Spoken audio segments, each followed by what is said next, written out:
Silakan Bapak Ibu sekalian, barangkali ada tanggapan, pertanyaan. Monggo Pak Angga Bayu. Baik, terima kasih kesempatannya. Nah, ini tadi terkait dengan realisme kritis yang apa ya? Mungkin penjabarannya itu agak mengantisipasi beberapa hal yang sebelumnya dibahas di logiko-positivism gitu kan. Nah, itu sempat saya menjadi, tadi kan ada sedikit contoh ya.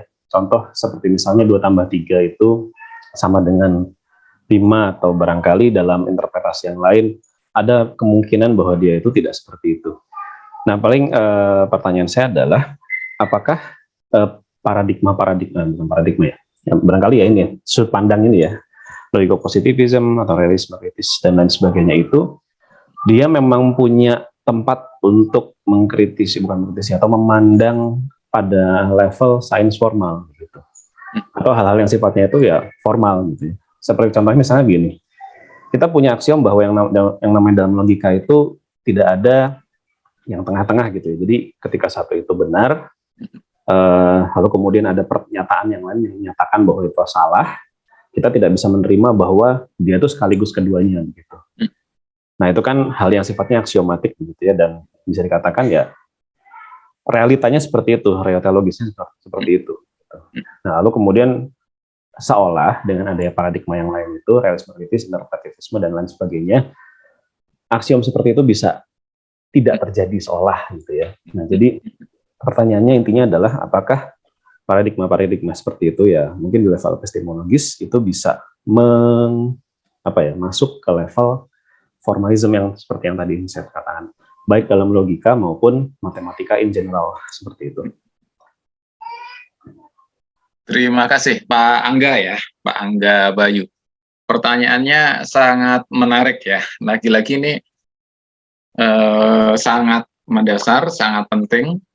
Apakah kritik itu bisa benar-benar mengenai jantungnya gitu.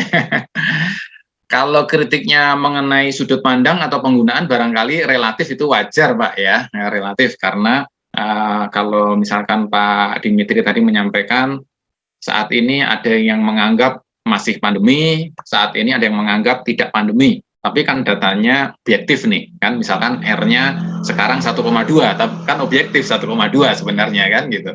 Tapi 1,2 ada yang bilang masih pandemi, relatif ada yang bilang 1,2 sudah tidak pandemi.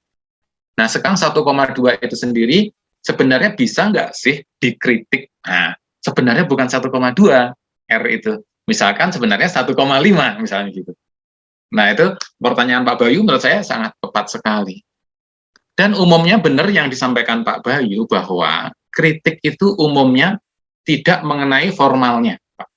Memang lebih mengenai kepada institusinya sebenarnya. Jadi ketika misalkan Pak Dimitri menyampaikan bahwa R saat ini adalah 1,2, itu cenderung 1,2-nya bisa disepakati. Tapi itu tadi, bahwa pandemi atau tidak pandemi 1,2, nah itu memang yang relatif. Tetapi ketika kita mendalami lagi, ternyata 1,2 itu pada kondisi tertentu memang bisa dikritisi. Misalkan Pak Dimitri tadi menyampaikan bahwa R itu bukan data primer. Jadi menghitung R itu bukan data primer. Pak Dimitri misalkan menghitung R-nya pakai eksponen logaritma. Terus orang lain bisa menghitung R misalkan pakai deret. Saya sendiri mengembangkan metode R menggunakan deret tak hingga. Dan itu saya melihat belum ada yang mengembangkan metode R untuk pandemi kemarin pakai deret tak hingga. Saya sudah proof deret tak hingga ini secara matematis dan kemudian sudah valid. Kemudian saya terapkan untuk situasi di Indonesia dan luar negeri, dan itu menurut pengamatan saya cukup valid. Tapi tetap ada perbedaan. Jadi R yang dihitung pakai eksponen logaritma misalkan 1,2, saya menggunakan deret tak hingga, ternyata misalkan 1,25. Nah, memang ternyata ada perbedaan juga. Yang lebih ekstrim lagi, Pak Angga, ini misalnya ketika masuk kepada dari fisika klasik misalkan menjadi fisika kuantum. Pak Dimitri tadi menyebut misalkan salah satunya EPR ya, Einstein, Podolsky, Rosen. Itu sebenarnya setelah saya mencoba mencermati tulisan Einstein dan tulisan John Bell, yang nanti barangkali Pak Budi Sulis bisa menambahkan. Nah, John Bell itu menarik, Pak. Kira-kira begini, kalau saya meringkaskan ya. Kalau kita itu mengukur foton atau elektron, itu kan ada entanglement.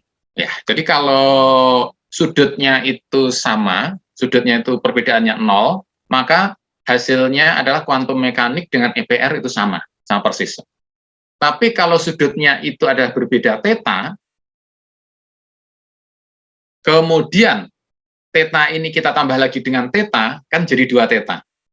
Kalau berdasarkan mekanika klasik dan logika umum kita, theta ditambah theta, itu hasilnya sama dengan 2 theta. Theta ditambah theta, hasilnya sama dengan 2 theta. Dan kalau itu kita perdalam lagi, karena itu adalah probabilistik, maka theta ditambah theta itu maksimal sama dengan 2 theta. Sama dengan 2 theta, maksimal. Itu pada fisika klasik. Kemudian John Bell bisa menunjukkan, Bapak Ibu sekalian, bahwa theta ditambah theta itu tidak sama dengan 2 theta. Itu pada kuantum mekanik. Nah, di sini memang merepotkan. Nah, di situ pembuktian dari John Bell-nya menurut saya sangat menarik.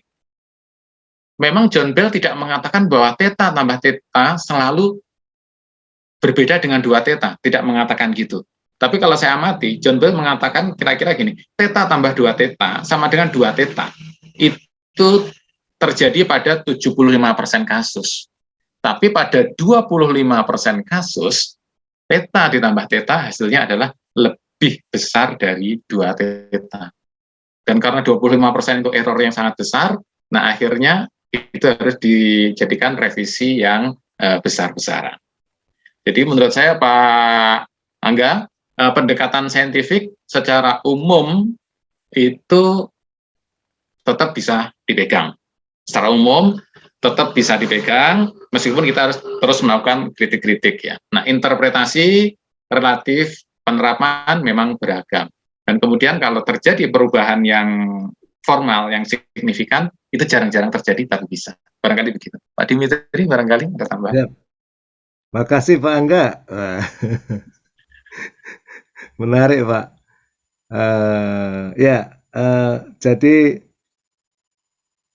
yang tadi disebutkan Pak Angga ya, kalau nggak masalah aksioma logika, prinsip non kontradiksi itu benar sekali Pak. Jadi sebenarnya mau kemanapun kita bergerak di dunia filsafat, sains dan filsafat sains ini, prinsip non kontradiksi, prinsip-prinsip logik itu adalah prinsip yang nggak berubah Pak. Itu seluruh filsuf sama. Sampai saat ini mereka saling mengkritik dan lain-lain, ya modalnya itu Pak. Karena kan para filsuf itu berbicara sesuatu yang tidak empirik ya. Mereka itu bicara sesuatu yang meta empirik sebelum hal empirik itu sendiri gitu. Mau mengukur sesuatu ya pakai logika dulu di setup dan lain-lain. Ya. Jadi semua pembicaraan kita ini sebetulnya tetap dalam kerangka sumber pengetahuan yang sudah saya tulis di dalam bab 5 itu kalau nggak salah Pak ya. Jadi untuk filsafat itu adalah logis, basically. Kalau science itu logis plus begitu ya. Yang paling kuatnya logis plus empiris. Nah, kemudian berbagai paradigma ini menunjukkan bahwa ketika kita menerapkan logika,